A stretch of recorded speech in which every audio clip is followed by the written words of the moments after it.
The team top prospects grind here with the San Diego Padres top prospects on the call up. Of course, I'm Aram Layton. He's Jack McMullen. We're going to get back to top 100 talk. We're going to do a top 100 mailbag at the end of the week, but we've been sitting on the Padres farm system. This list has been published for a week or so now, and I've been eager to go through this farm system, break down some of these players who will probably be on the move, knowing AJ Preller. So that part of it is fascinating, but also there's several players throughout this top 15 who I think could be helping the Padres bullpen right now or very, very soon. It's not the most exciting farm system in the world, but there's still some really exciting players at the top and some useful arms possibly towards the middle and back. I just wonder how he's going to do this deadline, because we've seen the reports from John Heyman and Robert Murray that the Padres are going to be active at this deadline. If it's not De Vries and Salas, there's really no way for him to be active with the high ticket guys at this deadline. But I have no idea how high ticket of guys are actually going to be on the move. Like, it's so hard for me to decipher who the big names on the trade market in 2 months are going to be, or in 1 month are going to be. So they may be swimming in the right pond at this deadline, but I really don't see a world where they can go acquire a Framber Valdez if that guy all of a sudden becomes available. Not without it hurting. And I do. So the one thing that's interesting to me is, and we're going to talk about a lot of relief prospects that I actually really do like, but the relief prospects, I do wonder that, if AJ Preller needs to get creative and it's a team that is probably not going into a rebuild, but is selling in a year that it's been disappointing, I think the Braves or the Diamondbacks or which division might be tough, or the Red Sox, all of a sudden one of those controllable relievers, if you really had to do it, like a Jeremiah Estrada, you don't want to trade him at all. But if that, along with some other prospects, could get you Jarren Duran, you might have to do that because you have some other pitching prospects who they won't be Jeremiah Estrada, but Jeremiah Estrada wasn't Estrada before he became that, right? Like, he was a guy that you were not going to package in a prospect deal before he fully put it together in the upper minors and, had the years that he's had now at the big league level to be able to get a major piece. So if they have confidence in a Bradgley Rodriguez, in a Tyson Neighbors, in a David Morgan, maybe they do. It doesn't have to be Estrada, but maybe they have some confidence to move a very controllable reliever that one of these teams that is, just kind of punting this year, but still wants to be right back into it next year, could value one of those relievers with control very highly.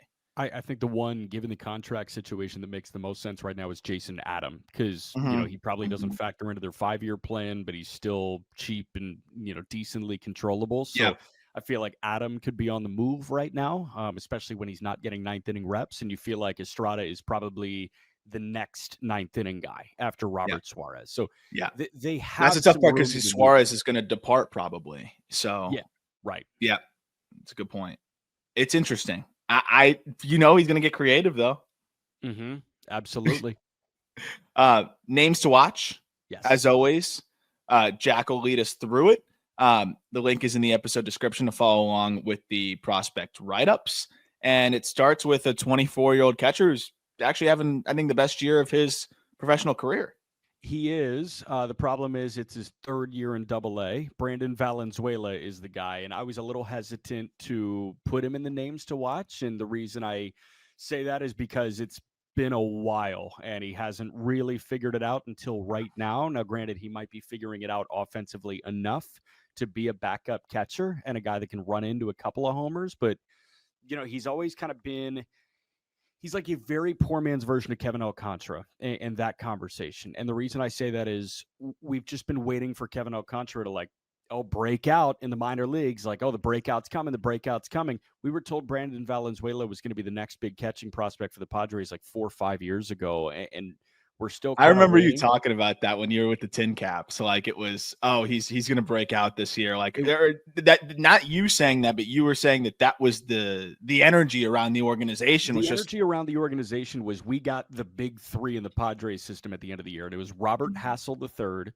Euribiel Angeles, who has been in high A with the A's forever, and Brandon Valenzuela. And one of those is a big leaguer. One of those was a top 100 prospect. And then the other two don't work. And that's prospecting for you. Well, the funny thing is, too, is we always talk about Alcantara. Like, he still somehow puts up a 120 WRC plus at each level. Like, Valenzuela wasn't even doing that, really. So it was interesting seeing that the level of bullishness that the Padres organization had with him. I will say a big part of that is the defensive prowess and the way he operates back there, and I do think that's going to make him a backup catcher at the big league level as a switch hitter who now looks like he can hit enough to fill a big league role. But with the defensive ability there, catchers are sometimes late bloomers. We'll see how he handles AAA, but he's probably going to swing it pretty well in the PCL. I do think the defense and now the offense is good enough to be a backup catcher. Rosman Verdugo is next, corner infielder in high A right now. He's young. He's 20 years old for the entirety of the year. It seems like he's raw but exciting in Fort Wayne right now. He was not a big ticket IFA signing, but he has just enough tools to make you say, this is something to monitor, no doubt. Yeah, he had got off to a really, really good start. I think had some people excited, at least like after the first week or so, shaking that off, then really got hot, I think, in the second, third, fourth week of the season, but has cooled some since then. He's definitely an air pull guy. And I think that's part of the reason why some people have been excited about what he's done, but there's just too much swing and miss right now for what you're probably getting as a 20-year-old in high A. Again, you can dream on above average power, but the contact rates are well below average. He's now punching out at a 37% clip. So there's just too much loft in that swing. He can get in and out of the zone too quickly. It's allowing him to hit 9 home runs through 52 games. And I think it's 12 doubles, 2 triples. So a lot of extra base hits, but I think there's a serious question about the hit tool. Most outlets seem to have Kavares Tiers in their top 15 prospects for the Padres. Why don't you? He was a national champ at Tennessee last year, obviously their 4th round pick last year. There's some power there, but there's a lot of swing and miss too. Yeah, I think a lot of times you get a college bat who performed pretty well and goes in the top 5 rounds or earlier than that. And they're kind of an easy layup top 15 prospect. And then if they don't perform well, you just slide them out, kind of quickly. My concern with him is, one, he's been DHing the entire year. So potentially, dealing with a little bit of an injury, to his throwing arm or whatever, that's not the most ideal. So I'm trying to, potentially bake that into some of the swing and miss right now. But the swing and miss was a big concern in college as well, right? Where and I think it was a hamstring injury actually that's been he's been dealing with, which is interesting. Like, you're good enough to play, but you got to DH every single game. But the swing and miss is the big part of it, right? Where we have a college bat here that was in the SEC playing in low A. He should be putting up numbers, and at the very least, he should not be striking out. And striking out at a 27% clip, the contact rate is, at 65%. College bat right now, who's really only needs to focus on hitting at low A, you probably need a better than a 738 OPS. And if you go back to the draft again, you look at the swing, it's aesthetically pleasing from the left side. You can dream on big power, but there's a reason why, he slipped to that compensation area, the 4th round. He was striking out 25% of the time in college, unfortunately, too. Yeah. Kai Roberts, next guy, totally different. Kai Roberts seems like high floor speed and defense kind of guy. University of Utah. He was taken in the 7th round last year out of Utah after hitting to a very high average. So what has he done?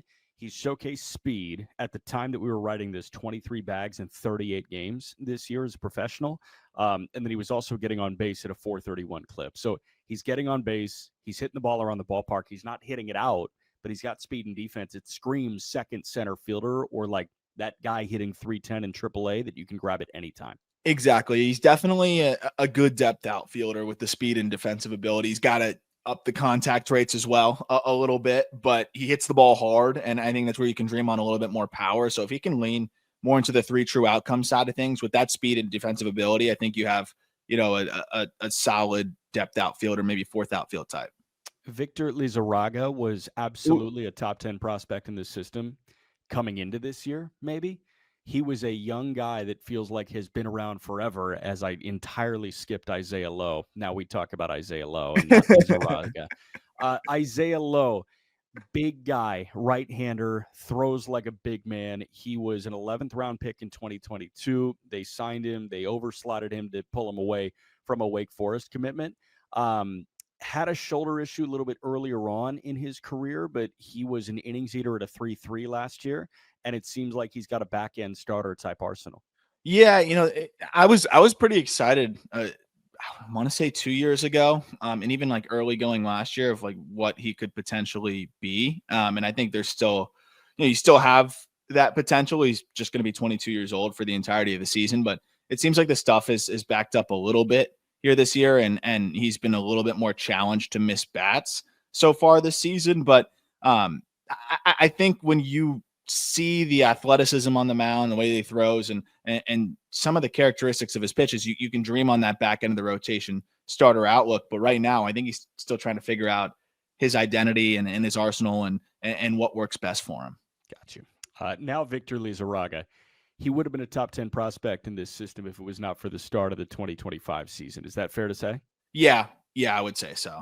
Pitchability arm that has no idea where the ball is going right now, unfortunately. And at the time that we were writing this, he's got an 8.5 ERA. He walked 21 guys in 31 2/3. Like, he is a 21-year-old that was making his way station to station through the minor leagues as a young guy. Like, he was 19 in high A, and then he was 20 in double A, and now he's 21 repeating double A. And I'm just wondering where everything went.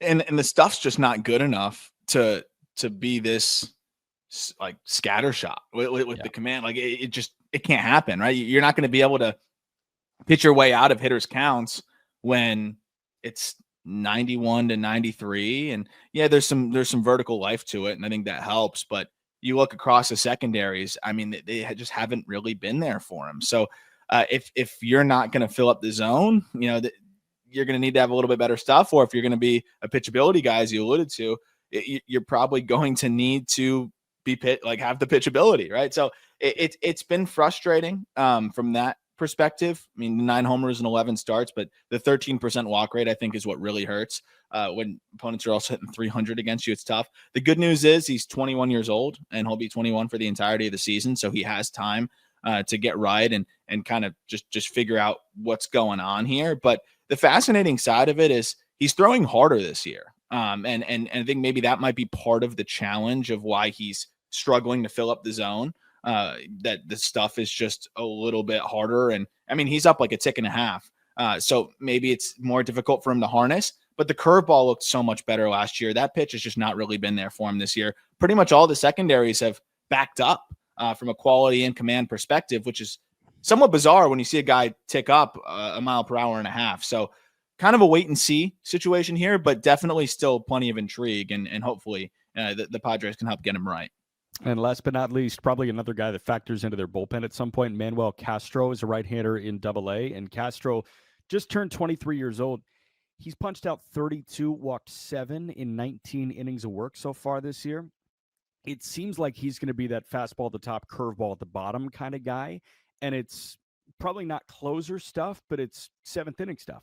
Yeah, it's funny because with the struggles that they've had with their starting pitching prospects, they've had a ton of success with identifying and just fast tracking these relief prospects. It's a little bit of a different animal there because you can kind of focus on, I think, much more narrowed vision. But Castro looks like another guy that could absolutely be a quality relief prospect for them. One interesting thing to monitor is just that the velocity's been dropping a little bit in the last few outings. But he's also had some long innings here, like 30 pitch innings. So he needs to work on the efficiency, fill up the zone a little bit more, and we'll see if that velocity is sitting closer to 95 than the 93, 94s that we've seen the last few outings. But this is absolutely a guy that could be factoring into their bullpen sooner rather than later. Yeah. I'm going to get into the top 15, which starts with a reliever that I think could absolutely factor into the bullpen soon, maybe even fly his way up through the big leagues this year. But before that, our first break. All right, so Tyson Neighbors, they just drafted this guy. And this is just a classic Padres. Let's take a guy in like the 4th round who could potentially be fast tracked to the big leagues and help us sooner rather than later. But, may not have the upside that some of these other prospects that they maybe could have taken in that range will have. I will say, though, if Neighbors reaches a ceiling, he may be more impactful than a lot of the other players that were taken in that round when we have the benefit of hindsight. It's a 95-mile-an-hour fastball with plus vert that really takes off, and then a disgusting slider off of that. Those two pitches alone, are going to make him a big league reliever. Then execution is going to decide whether it's a 7th inning, 8th inning, maybe if he goes up a tick or two, potentially being able to pitch in the 9th a little bit. But when you're averaging 20 inches of vert from a slightly above average release height sitting in the mid 90s, and then you have a gyro slider working off of that, I love the way those two pitches tunnel.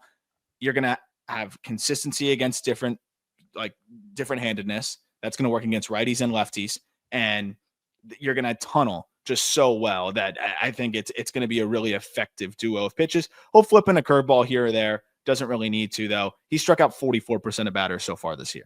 I don't really understand why he's not in Double-A yet, to be honest. And I saw something that, like, could he have been promoted to Double-A and he just hasn't made an appearance just yet? I'm not sure if that was the case or not, but Tyson Neighbors is making mincemeat of high A right now, and there's no point for a reliever to be there at 22 years old when he's killing like this. 22 2/3, 13 hits against him, and punched out 39 to 8 walks. It's comical right now. Like, get him to San Antonio. Yeah, there's really no point in him just picking apart high A hitters the way that he has. I mean, he's had 3 outings this year where he's given up a run. Everything else has been scoreless. And even in those outings where he's given up a run, it's just been the one singular run, which I think is really important. Literally yesterday, he's going to Double-A. So congratulations on the promotion, Tyson Neighbors. That makes a lot of sense, because this is a guy with this stuff that you say, screw it, let's try it, right? They don't need him pitching at leverage.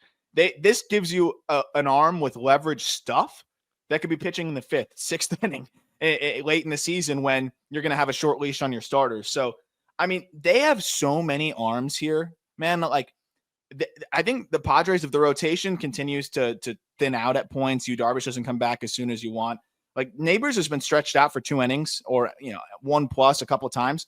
They could have a revolving door if they have enough room on the 40-man. Of guys from AAA. I think of like a Sean Reynolds as well too. You can maybe stretch out for an inning plus. And you could have bullpen games pretty frequently here where you're not going to wear out the back end of your bullpen because there's so many intriguing arms. We're about to get to 2 more as well that I think the Padres can get creative. I'm not a huge fan of penciling in bullpen games every 5th day, but if you have to get through a tough stretch, instead of bringing up a guy that, just wouldn't be ready, or throwing him out there and just knowing it's going to look ugly, which they did at points last year, you could go bullpen chaos. It's just tough because I think you need 4 tried and true starters to pencil in a bullpen day every turn through the rotation, because like you need to bank on Pivetta going 6 the next day. Yes, if Pivetta only goes 4, you might be shit out of luck. Yeah, then it's going to be tough. But it's going to be interesting. The good news is they have a lot of arms that they can be rotating in and out. And here's another one that you already have seen them rotate in and out. David Morgan, another high probability big league reliever. I mean, he is a big league reliever really at this point. Morgan, I mean, you get to see a little bit of him. I just love the story. Yeah. This is just, the Padres have done so well on the non-drafted free agent side of things. And Morgan's just another example of that, where his first 2 collegiate seasons were at Orange Coast College before he transferred to NAIA Hope International University. Funny thing is, he was primarily a hitter at both those schools. He had an OPS over 1,156 games for Hope International University. He only threw 9 1/3 innings. But Padres identified him as an arm, really shifted that focus on the mound. And the results were kind of through the first couple of years. I think he flashed some stuff that made him, I mean, clearly a good pickup as a non-drafted free agent. But I think there may have been some org guy label to him in the early going.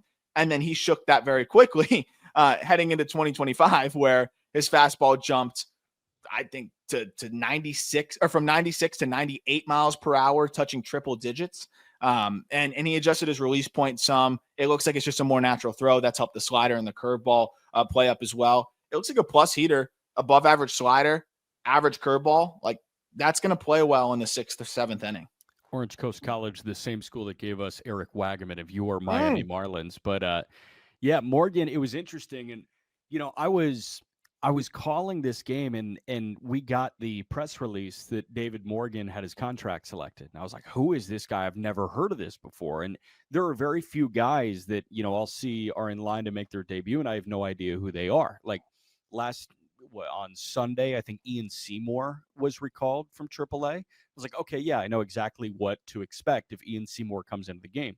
Morgan, I saw him coming in, and I was like, who is this guy? It's his major league debut. I said, why did he make his way through the minor league so quickly? Then he throws one pitch, and I was like, oh, that's why. Yeah. It's a gross fastball. It's 98, 99. It's an athletic delivery that is low release, if I'm remembering correctly. I mean, it's electric out of his hand, and the slider was really good off of it too, but I feel like he's a flick the glove forward kind of guy for a 1-2-3 inning, and that's no problem.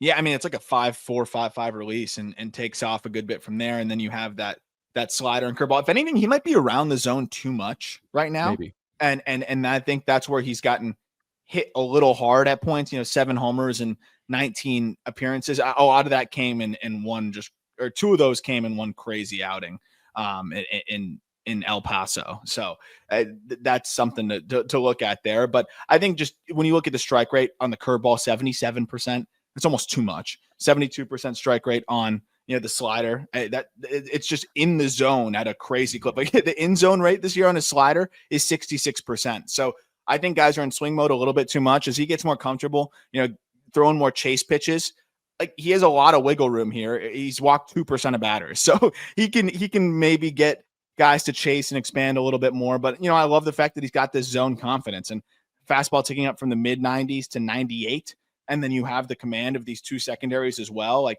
this is also a guy that I think could be stretched out when and if needed. So I'm glad he's up getting an opportunity with the Padres now, because this could be a guy that fills that bullpen for them for the foreseeable future. No doubt. Number 13, one of the best names you'll find, I think, in minor league baseball, Kale Fountain.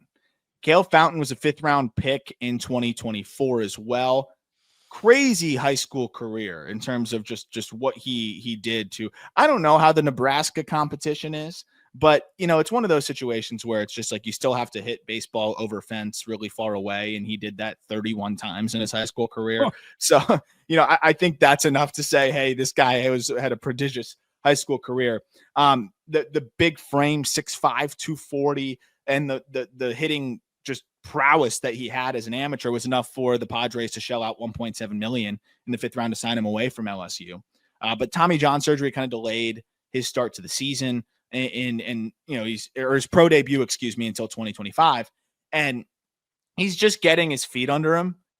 There's some swing and miss concern here, no doubt about it. But so far, I think it's kind of been what you'd expect at the Arizona complex. Like he's striking out, coming off of TJ, making an adjustment as a high school guy from Nebraska, but he's also hitting the ball pretty hard. He looks like he has, optimal angles, and he's hitting the ball in the air. And this might just be a slow and long process.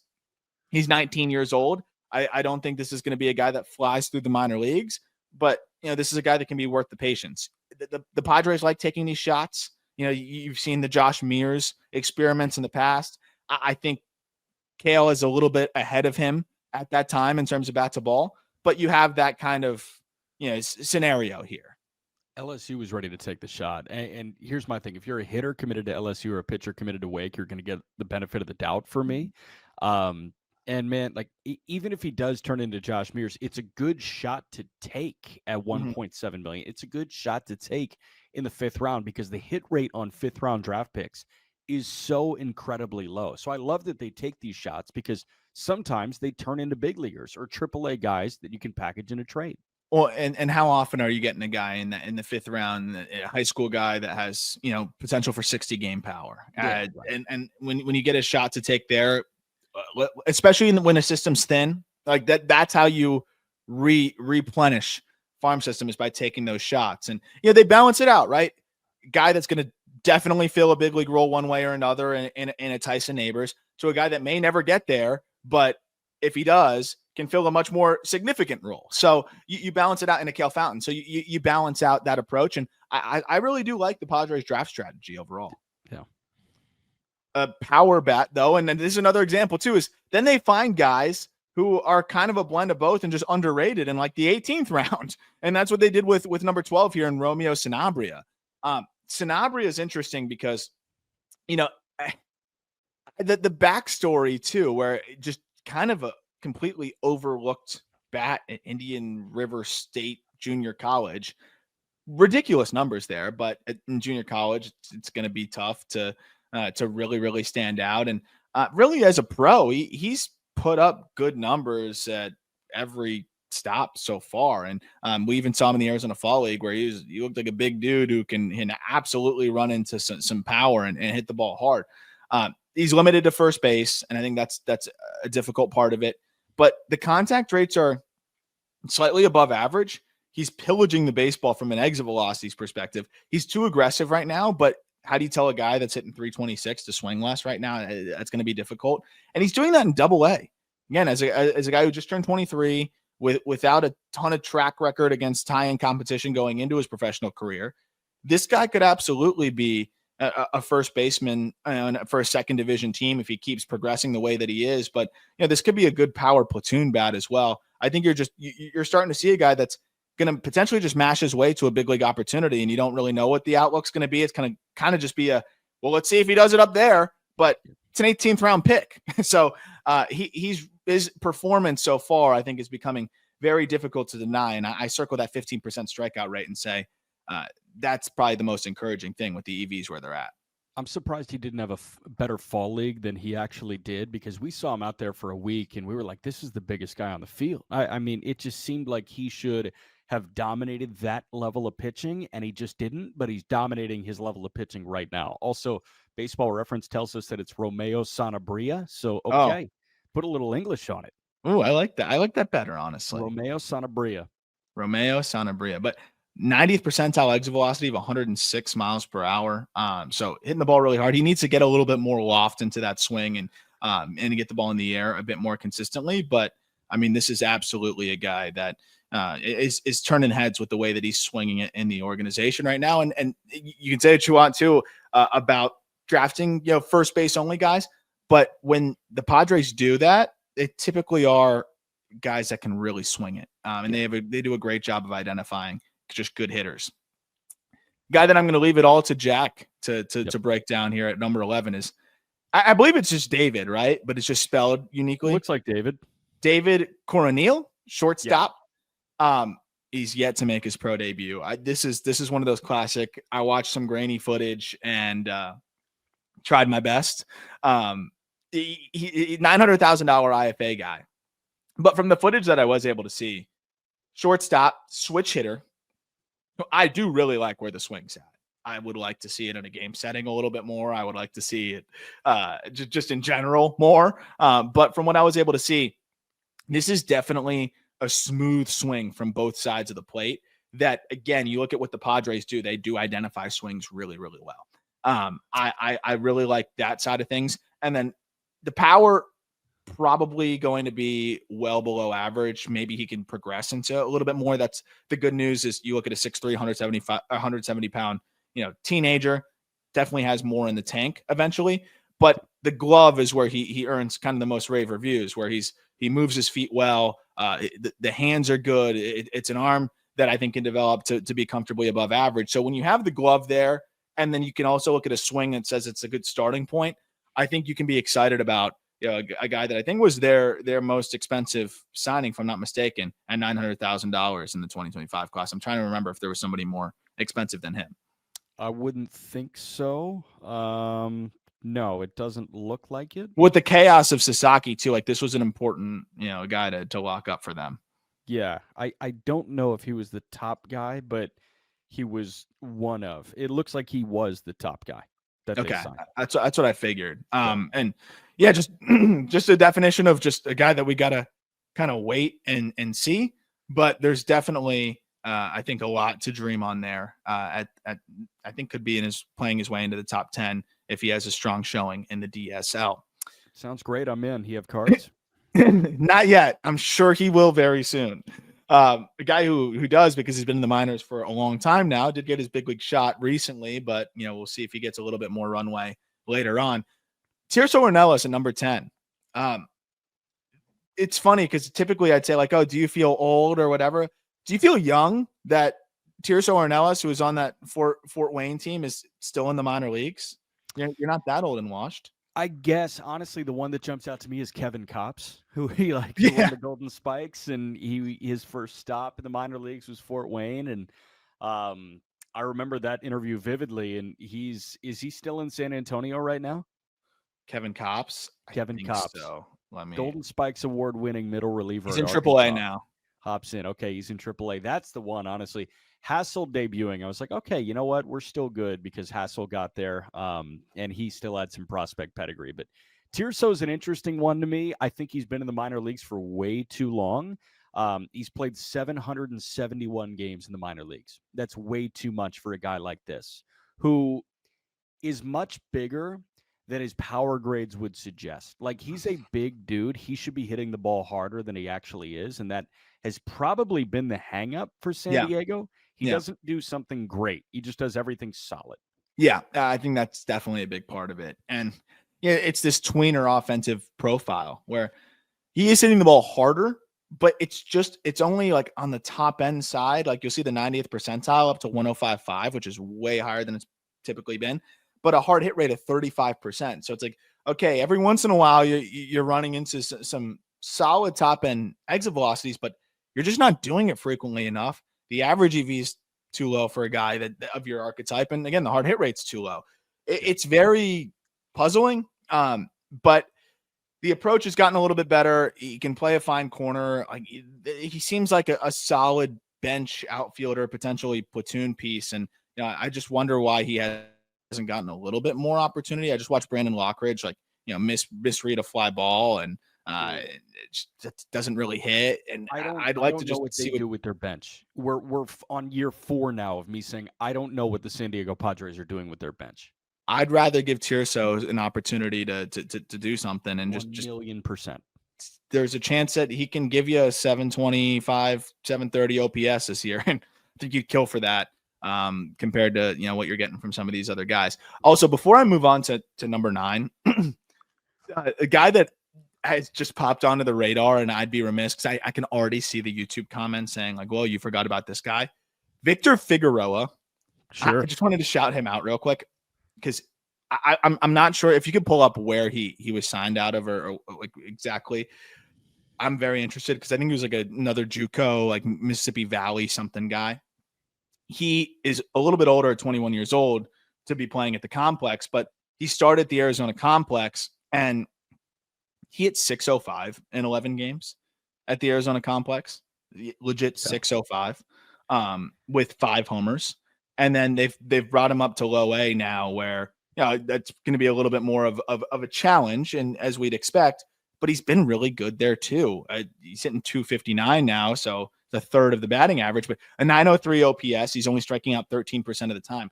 So Victor Figueroa should probably be a name to watch. But we finalized this list again, like when Victor Figueroa was still at the complex. Just another name to watch. I just remembered as we were recording, though, like kind of crazy numbers. So first baseman, we'll see. But he's hitting the crap out of the ball right now. I'm trying. Victor Figueroa, 21-year-old, 18th round pick in 2024. So last year out of Florida Southwestern State College in Fort Myers. He went to Mississippi Valley State. He was awesome. He hit 400. Yeah. Hit 400 with an 1108 OPS. Then that was his freshman year. He plays in the Prospect League over the summer, hits 430 there. Transfers to a junior college to get out a year earlier than you would if he stayed at Mississippi Valley State. Then he plays in this Valley League for Purcellville in Purcellville, Virginia or something. And he was good in this college summer league last year. And now, in 11 games, 23 hits with 12 extra base hits in 11 games at the complex. Yeah, like even if that's a Cooperstown Dreams Park, that's impressive. Amazing. Yeah, so they did it again. 18th round corner guy that nobody cares about because he's in the JUCO whatever Valley League ranks, and like these are the guys that can be tertiary pieces in trade packages sometimes that can help push it across the finish line if you sell at the right point too. And I think this could be a solid asset potentially for them that you just kind of spawned from nothing. Of course. Number 9 is a solid asset here in Bradgley Rodriguez. And this is the guy that I do think of the relief prospects we're going to talk about could pitch at leverage like this year. And I know he just got the call recently as well. Bradgley was probably one of my favorite dives in terms of some of the arms that we were looking at, just because of just how stuffy he is. Just 21 years old. Another guy that really ticked up, this year, or I think last year was when we really saw him tick up. But I mean, the velo has always been there. It's just been the quality of stuff across the board, secondaries wise, like the changeup is outrageously good. And having that off of a fastball that's, sitting 98 miles per hour. I think he got up for one outing, pitched a scoreless inning, and then he's been back down in AAA again. I shouldn't even say back down. He was in AA. They brought him up to MLB, and then they sent him to AAA. So that's a very interesting just track there. So making your AAA debut right after making your MLB debut. But this guy, I mean, the changeup off of that fastball, that combination, I think is going to make him disgusting at the highest level, because the way that it tunnels off is particularly impressive. And it clearly, when I look at really, really good changeups, the guys that are maintaining their arm speed and are keeping it on the same plane the most successfully are the guys that have the highest in-zone whiff rates as well. And his in-zone whiff rate last year on the changeup, because that basically tells me hitter thinks it's a fastball, until the very, very last second there, and it breaks just enough or drops just enough. 52% in-zone whiff rate on his changeup last year. Think about that. That's a 48% in-zone contact rate for hitters against that pitch. You got no shot. And then the fastball can touch triple digits. He's just a fun guy to watch. And I think easy to root for with a story that came from very, very, very difficult background. I was talking to Danny Alvarez of El Extra Base. And obviously he's very friendly or either very friendly or it's been close and has known guys for years that have most of the Venezuelan baseball players. It's pretty amazing how connected he is there. He grew up playing with a lot of the guys that are, in their later 20s now and things like that, but just very connected with the baseball community there. And he was telling me the other day at the Marlins game, right as Bradgley got called up, saying, I love this kid. He said he came from like the most difficult neighborhood and like toughest upbringing situation and just overcame everything. Such an easy kid to root for, like great guy, was just going on and on and on about the makeup. So I'm thinking about that side of it too. I'm like, if the makeup's off the charts on that side of things as well, like that's a guy that maybe you push into high leverage this year and say, maybe he can just do this. 100%. I have recently learned that it's Bradgley Rodriguez. So not Bradgley. Bradgley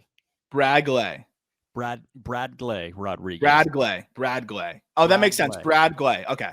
Bradgley Rodriguez. But here's my thing about like 70 grade secondary pitches. You can't only throw that. You have to have something else. And the answer is always throw 100 if you can do that. Like Devin Williams has an 80 grade changeup, but he doesn't throw 100. So we've seen like nicks in the armor of Devin Williams, because if he doesn't have the changeup that day, what's he going to get out of the jam with? For Bradgley Rodriguez, he's got that 70 changeup. He can lean on that 50% of the time. But if you are literally splitting your usage in half between a 70 grade changeup and 100 miles an hour, it's your get out of jail free card, dude. Every single time it's your get out of jail free card. And what I love too, because you're 100% correct, is that he also has a 2-seamer that he runs off of that sometimes. So that's also like, okay, it's 2-0. I know this guy's geared up for velo. Get ready to roll over on this 2-seamer and just bail me out. I think that's huge too. And the cutter, it's not a put away pitch, but again, when you have a guy maybe looking out over the plate for velocity and you run a cutter in or a cutter away from them, if it's a righty, it could just be enough to get back into the count. So he's got just enough to not be one-dimensional, as you mentioned, but then he still also has that 70 grade secondary that I think can make him just outrageously nasty. This is a guy that I do think could pitch, in the 8th inning for them. Not maybe this year, but in a year or two as he gets more comfortable with the command and executing. But this year, I think this is absolutely a great middle relief option for you, who can really miss some bats. Yeah. Another intriguing arm. But this is actually, I think this might be one of the more intriguing and underrated arms in their system. Henry Baez at number 8. right-hander who, I mean, you look at what he's done this year, it's been, I think the numbers overall, like, I feel like a guy with a 2.47 right now in Double A at 22 years old should be getting a little bit more love in this system with good ground ball rates. It just mostly filling up the zone. I'm a little surprised he doesn't get a bit more love, but I can understand like the ceiling is not necessarily the highest. There's not really a clear plus pitch, but I don't know. I like the 50s across the board for the most part. Like I think it's a 50 grade fastball. Probably slider is going to be 50. Curveball could be 55 grade. I think that's going to be the best pitch. Changeup is a work in progress. The command is 50 grade as well. So absolutely could be a 5-starter. Yeah, I mean, we're 40 minutes and 31 seconds into this pod. It's my first time to deploy. This is a bad system. Like, this guy should be appreciated more in a bad system. Henry Baez is a guy that has always done what you're talking about. And it's not light up stuff, but at the end of the day, in 2023, 52% ground ball rate. In 2024, 50% ground ball rate. This year, 55% ground ball rate. He's always done this. So at what point do we call rinse and repeating just good? Yeah. Like, I don't know. I feel like he is a good pitcher in a bad system, and that should make you a top 10 prospect in this system. Yeah. And what's interesting is he's had a little bit of velo fluctuation this year. Like he had an outing where he averaged, he had a stretch of 3 outings where his fastball averaged 95.5. And then since then he's been averaging 93. He's still been very effective in that stretch, like overall. And if you look at his last 6 starts, he has a 1.14 ERA. But I look at Lizarraga, and I get it. Like I see some of the intrigue, but I think Baez is doing a lot of the things that you were hoping he would do. And I think could be that at the very least a good depth arm. But we are talking about the number 8 prospect in the system, so I'm with you. It is a little thin here. We'll get to number 7 in a moment here, which is a high upside left-handed arm, at least to start to maybe jolt this thing a little bit in terms of the ceiling. But before that, want to tell you a little bit about our friends at Loop. If you're into sports cards, Loop is the app that you've been waiting for. No more mystery sellers streaming breaks from their bedrooms. Loop connects you to trusted, real-world card shops that actually care about the hobby. Loop exclusively partners with real, vetted brick-and-mortar card shops or individual breakers who are doing serious volume and meet high-quality standards. These aren't hobbyists in their garage. These are licensed businesses that rely on their reputation, meaning your cards are in good hands. You never have to worry about tampered packs or cards going missing. Again, what you see is what you get. Loop is a one-stop shop for collectors, whether you're joining a live break or buying personals or snagging a rare single from the marketplace. I've been canvassing the marketplace for some Kevin McGonigal cards over the last week or two, and it's a lot easier because you don't have to deal with auctions or haggling. It's just clean listings and a few taps to check out. All sellers are verified, so you don't have to dig through sketchy eBay listings or wait on slow shipping. From high-end hits to affordable finds, Loop's inventory is curated and reliable.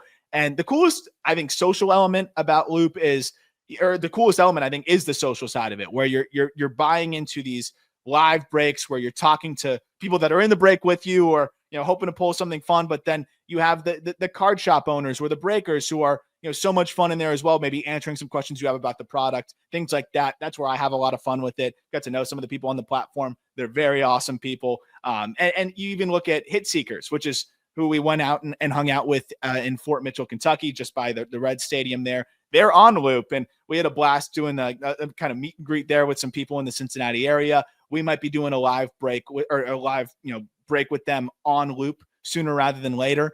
So very excited about that. Potentially I'll be on there being able to answer some card questions, things like that. So it's just a perfect example of how fun it can be from just an engagement side of things, talking to people. And even if you don't pull the best cards in that specific instance, it's still a really fun and entertaining experience there.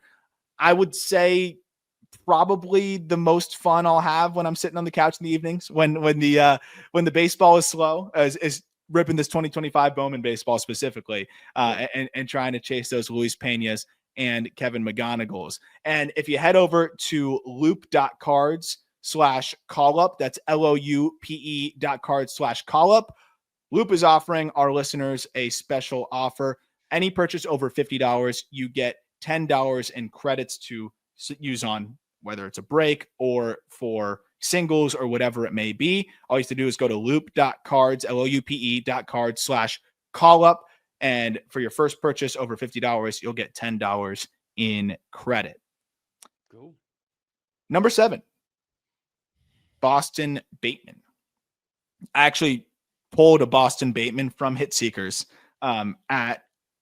we were opening some 2024 Bowman draft, and I pulled a Boston Bateman. They even sent it out to get graded for me. Nice. One of the best signatures in the game, by the way. If you're listening to this and you have a second, go search Boston Bateman Bowman Chrome Auto. Phenomenal signature. I wish more guys would take some pride in their cursive. I know no one's teaching that anymore, but you can learn how to cursive draw your own name. That's an unbelievable signature. Isn't it? I'm going to keep the card just because I think the signature is so clean. That's amazing. It's one of the best. Well, meanwhile, you have Frank Gore just putting 3 letters, or in some of the others, Frank Gore Jr., excuse me. Yeah. But Bateman, dude, this guy's throwing fuel. And I mean, the Padres, they took him 52nd overall for a reason, but fastball is averaging 95, which from a 6'7" lefty is exciting. The slider looks like it can be, a really good pitch for him as he gets more consistency with it. It's heavy fastball reliance. He's throwing it 70% of the time.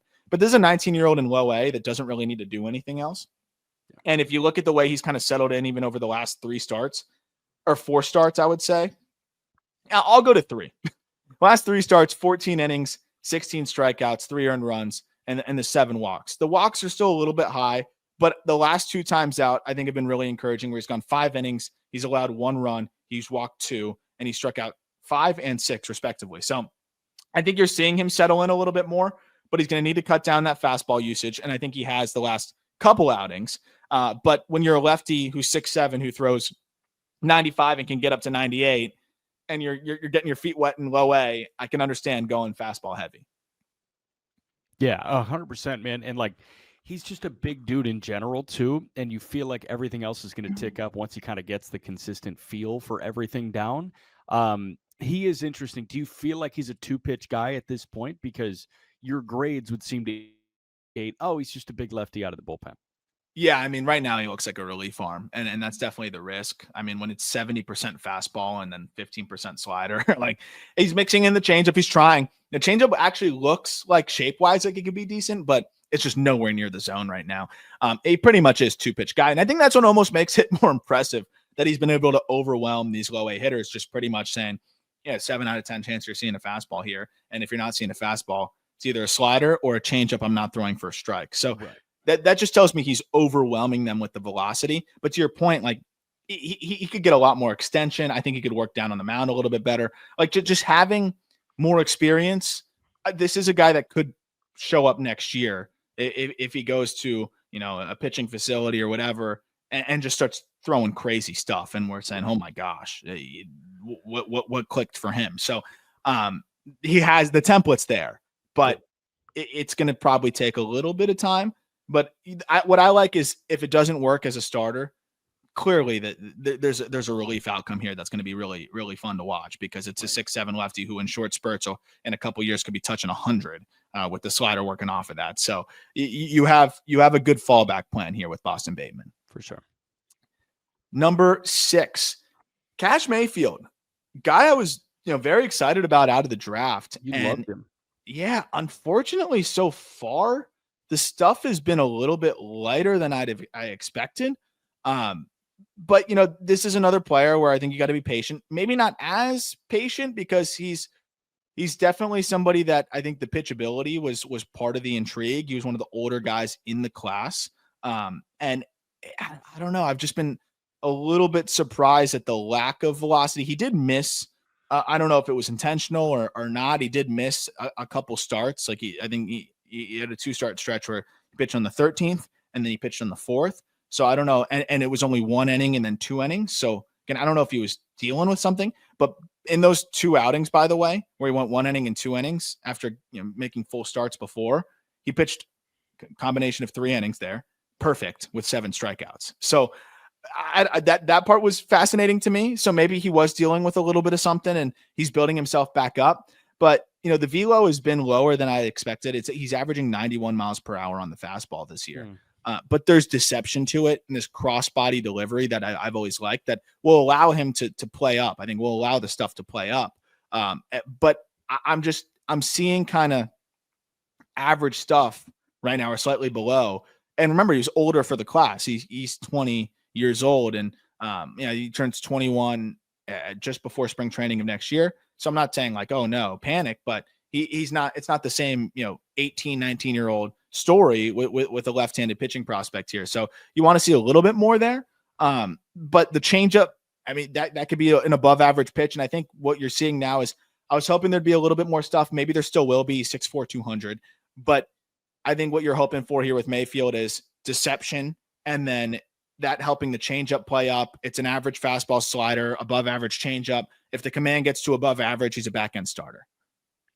So does the disappointment you feel like stem from the data getting worse, or you thinking that it would be better when he got to pro baseball? Because I feel like there's a difference there. Obviously, there's a difference in baseball between a high school baseball and a professional baseball, and you're throwing it, so that'll change the data maybe a little bit. But like, were you aware that it was kind of suboptimal, or was that kind of a surprise to you given how good it looked and how clean the delivery was as a high schooler? Yeah, it's interesting because when you look at a guy with his frame and delivery, you figure that there's probably just going to be a little bit more in there with first pro off season there and kind of gearing up with a full spring training. That at least there'd be, a tick or more. But I generally thought that he was sitting maybe a little bit above this. And that's where some of the reports mostly were at, and even flashes that we were able to see. But I was just baking in more just the fact that you have a 6'3", 6'4" lefty with a smooth, easy delivery with some deception built in that, it would be more 92, 93, not 90 to 91, 92. So like, I think when you're talking about deception and the pitchability side, like that 1.5 tick or so can make a huge difference. So that side of it. And then I thought the secondary command would be a little bit more ahead at this point. When you look at the slider and changeup, it's a 53% strike rate across those two pitches. Again, I think the changeup has been as advertised, but the slider has not been as sharp. And I like that slider with the idea of the cross, fire delivery there. So I think it's just going to be a little bit more of a work in progress here. You hope that he can gain some more velo with, another off season, in the weight room, but clearly there's some things that they're trying to monitor here with the way that he was coming out throwing right away. Clearly we've seen them be comfortable with their high school guys throwing a ton. We saw how much he threw. They threw Robbie Snelling. So I wonder if there's something that he's dealing with overall right now for him to be going in shorter spurts and missing a couple starts, but it's kind of just a wait and see thing here. But I was expecting to see a little bit more of an uptick, in this first pro season. Would you be floored if he was traded in a month? No, not at all. Not at all. That's my thing. It's like, I look at a guy like this, and if he doesn't seem like he's going to be a top 50 prospect in baseball by the end of the year, they might just trade him. And it's like, oh yeah, they're our first round pick last year. You liked him in the draft, have him now. Yeah, because what I'm concerned about is, I'm pretty sure it was like a shoulder thing, right? So like he was dealing with some shoulder discomfort. And I think there's no more direct correlation to velo dip than shoulder. Elbow, sometimes guys you won't see it. You'll see it with the spin a little bit more, but not as much the velo. I do wonder if the shoulder discomfort that he's been managing has, kind of played a part in this as well. So that's the other side of it. That's, I think, a little concerning. When you look at, what we're dealing with here. Cause I think it was the May 14th outing that he left, or the May 13th outing, that he left early. So you gave him a couple weeks, and then they just stretched him back out to 2 innings, and the fastball still, even in those 2 innings, averaged 90.6. So I do wonder if that's part of it as well. But yeah, I think if it's clear that he's probably not going to be a frontline guy, like even if he's dealing with this, and if the velo gets to 93, though, I feel really good about his chances of being a back end starter. I think even at averaging 92, he's got a good chance because of the deception. And I think where the stuff could ultimately be and the pitchability could ultimately be. But I think that's a guy that Preller would have no problem trading, I think, at this point, while he still has the first round shine. Right. And I've got Braden Nett ahead of him. And Braden Nett checks in at number 5 here. Nett, I think you look at the surface level numbers and you may not get as excited about him. But this guy has the stuff to be a solid big league starter. It's just all about the command. It's a kitchen sink approach here. I mean, you've got a four seamer, a cutter, a curveball, a changeup, a sweeper, a slider. I think those are kind of combined. And then even a sinker that he'll mix in there. And I mean, it's a loose, long arm action, which I think is part of the reason why he struggles to fill up the zone as much as he should. But for a guy that does like to get the, let hitters hit the ball in the air and attack the top of the zone, he does a pretty good job at keeping the ball in the yard. He's a half grade command wise away, I think, from being a very useful swingman. But if he can notch that command up a full grade, I think he could be a 4-starter. Interesting. I'm just looking at the standard numbers, and you said they wouldn't wow you. 152 innings in his minor league career to this point at a 4 ERA. This year, it's kind of the same thing. 43 innings at a 4 ERA, 3.9, and opponents are hitting 241 against him. I see like the batting average against was low before this year. Why has that escalated this year? Is it just better competition against him? I think a little bit of better competition. I think a little bit of him throwing more strikes. So it's more strikes, but probably more strikes middle. They're not always the best strikes. So which is why you still have 35 present command on that. Exactly. And then I think also before a lot of the hitters that were getting on base for him were free passes. He has cut the walk rate down a little bit. So that helps. But, I'll happily give up a single if I'm rooting for Braden Nett than a walk at this point, because you figure with the caliber of stuff he has, over time, it's going to go in your favor more if you let a guy try to hit the 96-mile-an-hour fastball than if you just give him first base. So I think that part of it has been a little bit of that evolution, just increasing the strike rate and the fastball in zone rate. But I mean, he averages 96 on the fastball. And again, he can kitchen sink you with so many different pitches, but he may need to narrow his focus in a little bit to be able to fill up the zone more. I don't know if that's what he needs to do, or if it's just something that's going to be mechanical at this point, but it is a marginal improvement. So I think you have to take what you can get there. And it's not like he's 24, he's 22, he'll turn 23 in a week, actually. So you've got a little bit of time here, but I mean, this is something that you want to see continue to trend in the right direction this year. What I think is fascinating is last year it was like 3 walks every single start. This year you're getting several 1-walk outings, but you're still getting those 4s here and there as well. Like you said, 3 outings where he's walked 4, but then sandwich in between that, 1 walk, 4, 1. So you're having days where he's on, which you weren't having as much of last year. So I am encouraged. I think he has taken a half step in the right direction, but he needs another half step at least to be that swingman type. But this arsenal is fun, man. Like when I tell you 96, getting up to triple digits, and then a cutter, curveball, changeup, sweeper. Like it's a fun arsenal from a loose, whippy arm. 100%. And like the one that fascinates me is the changeup, because one of these things is not like the other. And if it's serviceable enough, then all of a sudden that creates that look, and that makes you a starting pitcher instead of a guy that just rips fastball and then turns the hand. And, it's either fastball, breaking ball, and you're just gearing up for a bunch of different shapes.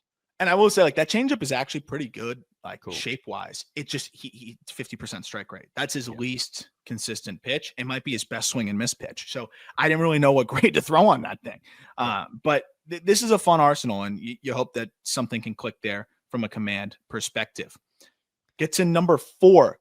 I am so excited to see more of this arm. And this is a high upside arm that I could see Preller clutching a little bit more.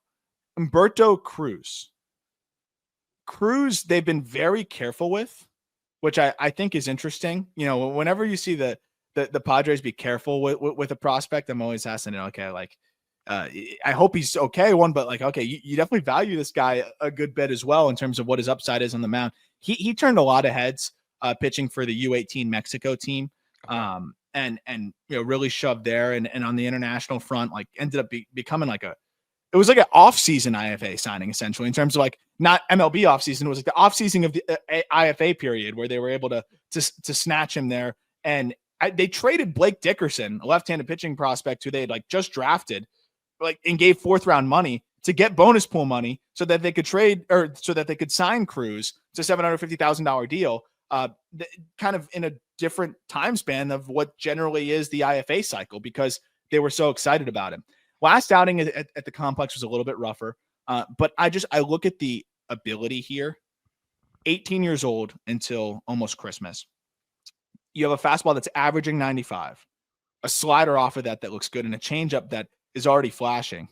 And athletic, smooth delivery. I think there's more room for more velo. He again has walked a few extra guys here, but I see the potential for good command as he settles in a little bit more, or at least fringy command. But I love the upside of this arm here, where if you watch him throw, I was watching some of those Mexico outings even as well. It's such a smooth delivery that I think is going to result in him starting to fill up the zone more as he gets more reps and more comfortable. How long have we been doing these team lists? 3 years? Yeah. I think this is the highest that I've ever said, I've got nothing. Cool.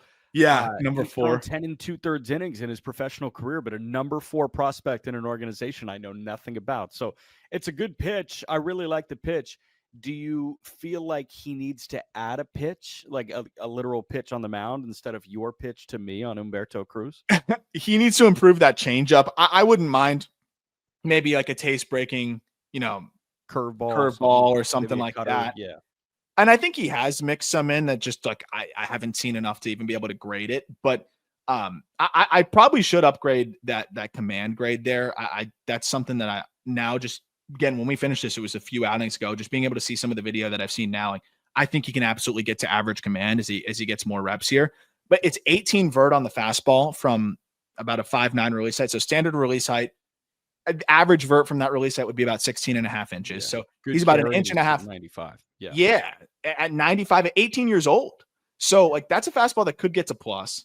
And it's run and ride too. Like he's getting 13 horizontal, 18 vert.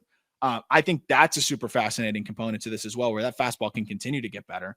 The slider working off of that, it's that gyro slurvy slider working off of that. And then the changeup shape, I think, is actually decent. So and he's even tried to throw a couple splitters. So he's experimenting with that. Like it's clearly very early and he's a work in progress. So I take those scouting grades with like a total grain of salt because it's really difficult to map that all out. Yeah. But he's such a fascinating template at 18 years old, already flashing some impressive data that he's ahead of these other arms because I think he has a chance. Just the ceiling is so much higher than everybody else that I think that's worth the shot here at 4. I love it. Number 3, Cobb Hightower. He's the guy that generated some buzz in the anonymous draft or the anonymous bridge league. And oh yeah, the more I watch a Cobb Hightower, the more I like, man. And I know he's off to a meh start, and he's hurt now as well, which doesn't help. But I do really like the floor here offensively. We're talking about a player that I thought looked solid defensively at shortstop enough as an amateur to give it a look. He's going to move to second base. Like that's definitely the long-term home, but I think there's enough going for him there arm wise. Like he can get the ball across the diamond with enough carry to maybe fill in at third. He can kind of be this utility infield type. But what I love is you have above average hit potential. You have above average plate discipline, and he's got some sneaky pop there. It's a super simple operation. I think when you look at what you're getting here, it's like that Martin Prado type of production you can hope for. Yeah. That it's just such an easy game to say, oh, I'd like that on my team. Right. You're not dying for it, but it's a good piece to have. And I think this is where, again, the Padres even things out with a relatively higher floor guy in the 3rd round. He was also a kind of a pop-up guy, like late bloomer. Not comparing him to Jackson Merrill at all. It's just not going to happen. But the point being is the Padres are really good with these pop-up guys. Like they seem to be on it, like a little bit of ahead of everybody else. Merrill was a late bloomer pop-up guy that people were checking in late and saying, oh, look at where that swing has gotten. Hightower was similar, where it was like you started to see him on the circuit a bit more. You started to see the way he was performing, and you say, oh, that swing has come along really far, really quickly, and he's got a great chance to be pretty darn good. So I love where he's at swing wise as well. He just seems to know himself very well, and hopefully gets back from the injury quickly. But I like him as this above average hit, solid OBP second baseman who can mix in some bags and I think hit a lot of doubles. So I was just saying over the weekend, I think all 30 teams would sign up for Jose Caballero on their roster. And that kind of seems like this guy. And obviously Caballero does things better than Cobb Hightower. Like he can play some outfield and Hightower is not at this point. He can run and Hightower is good runner, not a runner like Caballero. But it seems like that guy that everybody wants. Like we love Edmundo Sosa. We think he would be a good fit on 30 Major League Baseball teams. It seems like he can kind of do that. And Martin Prado is probably the gold standard of that. Yeah, I don't know what made me say Prado, but it's just like that. It's that solid role that gets a little bit overlooked. And yeah, maybe he's not as toolsy to be able to play that high level shortstop, but if he's playing a solid second base and I have a 45 grade defense. Short. Yeah. Like I have a 45 grade defense based on shortstop. Like but if he's playing second base, it'll be a solid defense there. And I think he's going to, if he can get back healthy, and I'm trying to find what the injury is, but as you know, in the minor leagues, it's very tough to find out what the injuries are for guys. I imagine he's going to be a guy that can get back, like they say, hamstring. So we'll see if that hamstring issue holds him out. That was something he was dealing with in April. I don't know if it flared back up. They tend to do that. So hopefully he can get back sooner rather than later, but I could see him being a helium guy in this system. You ready to talk about Ethan Salas? Yes. Unfortunately hurt at back issue. And it's unfortunate timing because there's never a good time to miss half the season. But I feel like this was where he was going to finally start to turn the potential into production. I mean, I'll kick it to you on this, but when we saw him in the Arizona Fall League, I was impressed. I was the first time that I'd seen him really start to blossom into the hitter that he can be. And this is not saying that he's been some sort of disappointment. He hasn't had a chance to do anything because he's been assigned egregiously. But the Arizona Fall League was the first time where I saw him playing at a level where it was like, this is his level of competition. And he's, even though he's the youngest guy on the field, he's one of the better, I think, more talented players in the field. And yeah, it was a 770 OPS, but for a catcher out there, he was hitting the ball pretty hard. He left the yard 4 times. He looked great defensively. That was the first time where I'm like, this is Ethan Salas, because I think that was more comparable to his competition. I would say it's a mixed bag in the Arizona Fall League, but you're going to get a range from, I would say, low A to high A competition for the most part. Of course, you're going to get some bullpen arms that are better, but overall, I would say quality pitching you're going to see is right around there. After season at high A, I think he had the chance there to settle in and do that in a better hitter environment. And then, of course, he gets assigned a double. Figured that was going to be a learning curve for him, but I still thought he would build on that momentum. He didn't really get a chance to, though, because after 10 games, he goes down with the back issue. Yeah, I feel like so much of our conversation about Ethan Salas over the last 3 years, 2-3 years, has been, I mean, like, why are the standard numbers so not good? Why are the Padres doing this to him? We ask all the why questions that skew negative. To stay positive for a moment, this is a kid that still has yet to turn 20, that has some of the best plate discipline in minor league baseball, and is arguably the best defensive catcher in minor league baseball. Like, that's the thing that jumps out here. And we were talking about this. Jefferson Carroll is the best defensive catcher in minor league baseball, but Salas is not too far behind him. And he's also 5 years younger than him, or 4 years younger, however many it may be. But like, dude, at the end of the day, we've got a very good defensive catcher here that is not going to expand the zone. He just swings the bat like he's 18 years old and Double-A. Like, if he was at the complex and he was climbing like a normal person, he would absolutely still be a top 10 prospect in baseball. It's just they screwed with his performance, his on-field performance, so much by pushing him to levels that he did not belong in. And so it's just been impossible to assess him based on that. Yeah. And now it may end up, biting them in the butt if they do want to potentially move him, because I think you're going to have a very mixed bag on the value of him, when they're looking at the trade market and what they could potentially do. But what's interesting to me is you mentioned the defensive prowess, and that's why I think the floor is so high. The offensive barrier is so low to be a regular catcher when you are a plus defender. Right. And I think about like a Patrick Bailey, right? Where like he could be that like a $170. Yeah. If you have a 500 OPS from him, he's going to be a 3.5 win catcher. Yeah. And on top of that, Salas has you look at his swing. Like, again, I just think about the Arizona Fall League. There's like one swing that plays in my head that just line shot backside off the wall. And I'm like, that is a swing that I don't know if it's going to all come together, but that swing is too good to be bad. at the big league level. Like he's going to find a way to be close to a big league average hitter. And if he's close to a big league average hitter with his defensive ability, he is an above average big league catcher. And so that's why the injury is what brought him down the top 100 a little bit, just because I want to wait and see how he comes back from a back thing as a catcher. Like it's just more of like a wait and see thing there. But I feel very confident that even if he's putting up a 100 WRC plus in AA, all of a sudden I think that's a guy that should be considered right back into the top 50 conversation, because it's going to be such an easy climb for him to get to 3+ WAR. And that's ultimately what we're looking at here. I think he hits the ball sneaky hard already. The contact rates have never been a problem. It's not like he's getting blown up within the zone either.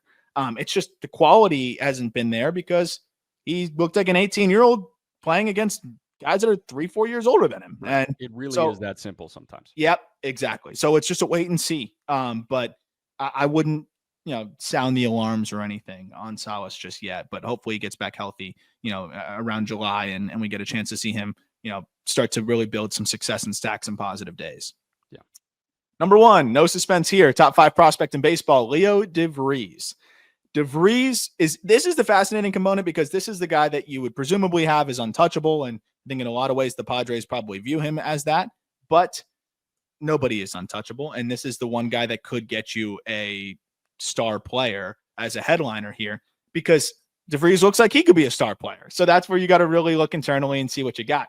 But I'm fascinated by his development track. And I think it's funny, like they're taking their time a little bit with him now in high A, it's amazing what the Padres have done to me. I'm saying they're taking their time with a guy in high A who's 18 until October. This is an insane challenge for an 18-year-old. And for him to be responding the way that he has, is he lighting it up? No, but there's another guy that, just seeing him in the Arizona Fall League at 17 years old at the start of the year, of the Arizona Fall League season. And just how comfortable he looked there was so amazing. And then a switch hitter who he's grading out poorly right now at shortstop, but this is when you just watch him, he has a good chance to be able to develop into a guy that can stick there. On top of that, if he does have to move to third, okay, well, he elevates consistently. There's going to be more raw power in there. This guy can be a monster. But what I love is you're going to an 18-year-old in high A who is only striking out 21% of the time, who is elevating to the point where he only has a 38% ground ball rate. And look, you want to see those offensive numbers, get a little bit higher, but he's should probably somewhat in survival mode right now. It's just a guy that's just trying to compete out there, and he is. The approach is great overall for his age to level, and I think that's another really impressive side of things. I mean, you got to be thrilled with everything you're seeing. I know it's like we're so conditioned to see crazy results, superstar player potential. Like I need him to light it up. The 18-year-old at high A, you don't see that very often. Not at all, man. And you're right. Like it's wild what the Padres have done to us, but it's also wild what he's so many times in the organization. We felt the other organizations too. He's got to do it more than anybody else. We've seen young guys push too hard too quickly, and it stops them. And this guy was a 720 OPS in his first month, and then he took off after that. Oh yeah, it feels very, very similar to the trend that we were looking at with Chourio. Jackson Chourio just flew because he earned it at every single level through the Brewers system. And why can't San Diego do that with De Vries? Like they may finally have their guy that can ascend at a Chourio type pace. I agree. And I think that the AA test is going to be a good one. I'm glad they haven't thrusted him there yet. I think he should get there when he's hot. And you mentioned it, like first 30 games last year, he had like a 648 OPS. And then up until he had the minor injury that cut his season short at the end of October, or excuse me, at the end of August, he had an 889 OPS in low A over 46 games. And that, I mean, if you just continue to condense that, we're talking about a 32 game stretch from July 5th to his final regular season game last year on August 17th of 1,000 OPS for a 17-year-old in low A. Yeah. Then he goes to the fall league coming off of injury, and the numbers weren't great, but like if you were there watching him, you would be impressed, as we were. Like that's 17. Why he was 17 and did not look 17. I love the way he goes about his business. He's closed the gap on his left-handed swing, like towards the right-handed swing, because the right-handed swing's always been a little bit ahead. He's closed that gap. He sees the ball really well from the left side. And I just think you're seeing him start to really put it all together. I mean, this is a guy that hit for the cycle this year, right? Like that was this year. That was this year. 8 RBI. I understand that he hasn't put up crazy numbers across the board, but like he's capable of that. It's just finding it more consistently. I'm excited to see what it looks like as he just settles more into high A. Like it's easy to forget that he was just at low A last year, settled in around this time last year, and then missed out on more reps because he was hurt. So this is a guy that's still just kind of catching up on reps and getting acclimated to a new, very, very steep challenge. So I'm pumped. But the thing is the second he starts to perform, you don't even get to get comfortable. You're going to get challenged again, buddy. And what Dennis Lin said of, is it the San Diego Tribune? Dennis Lin's The Athletic. The Athletic, okay. I don't know where I just pulled that out of. Kevin Acey is the San Diego Union Tribune. Union Tribune, okay. I'm glad I didn't just make that up. Dennis Lin said if he plays well in Double-A, that the team would explore a call-up. So I think they're being a little bit more meticulous with it. I think that is crazy, by the way. But and the second he looks like he's comfortable and ready for Double-A, like they're going to bring him up there because they want to see if he can sink or swim and potentially help them this year if he's swimming, which is crazy. I don't think that's a realistic possibility at all. But it does tell me that if he starts playing well, you'll probably see him in Double-A. It really benefits them that they have the DH spot to cycle guys through. The deal that's going to hurt them forever is Xander Bogaerts. And that is clear as day. And we knew that at time of signing. Everybody did. It's like you paid that much for that guy. And I love Bogaerts. Love watching him play.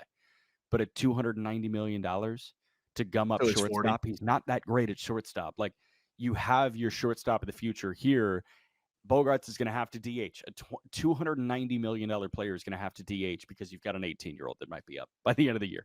Well, and what's interesting is you just spurred a separate thought, which is true, though. He is going to be DHing, I think, in the back part of that deal. Is the bat is ahead of the glove for De Vries. So how much does that bake into the progress for him here, too? Where, you don't want to – if you fast-track him, the game gets even quicker at double. Like, you don't want the glove to start to weigh him down as well, too. So I'm sure defensive reps have been a big priority there in high A. And I'm sure that's part of the reason why maybe he's not lighting it up offensively as much as maybe he's capable of, too. I'm sure there's been a big focus on the defensive side because he has all the ingredients to be a good defender. He's just – the bat is ahead. And the game – you think about how quick the game is defensively for an 18-year-old in high A. We always talk about offense. How about just how much harder the ball is hit? Base runners are a little bit savvier. Things move a little bit quicker. Yeah. That's probably going to be the thing to monitor as well. And I'm excited to continue to dive into that video. But Salas and De Vries can at the top of this system stack up with a lot of other farm systems in baseball. But that's where then you kind of see it taper down. But don't underestimate the Padres' ability to develop. I wouldn't say develop. I would say scout and identify. But then those players end up kind of naturally developing into the players that they thought they could be. I would say if the Padres' development infrastructure was a little bit stronger, you'd probably see even more just turn and turn around where the system bolsters up again. But their scouting and ability there, like you just see them reload so quickly. And I think that's why you're going to see some other prospects still pop up and perform this year. So we're talking about with the gentleman at the complex. But that'll do it for this episode. I hope you guys enjoyed. We will be doing a top 100 mailbag later this week. It's going to be probably half Discord questions and then half social, which is going to be split across multiple socials. So if you want to have a higher chance of getting your question in there, definitely join the Discord. If your question doesn't get in there, also I answer all the questions that didn't get answered on the episode in the Discord. You can join that with the link in the episode description. You also get early access to team lists, and we always talk about that every time we put out a new team list as well. It's been a lot of fun talking ball in there and talking prospects. Would love to have you in there. Great way to support Just Baseball as well. Any final thoughts, Jack? I don't think so. Again, I don't love this system, but man, do they have some talent at the top. Well, I hope you enjoyed the episode, and we will talk prospects with you later this week.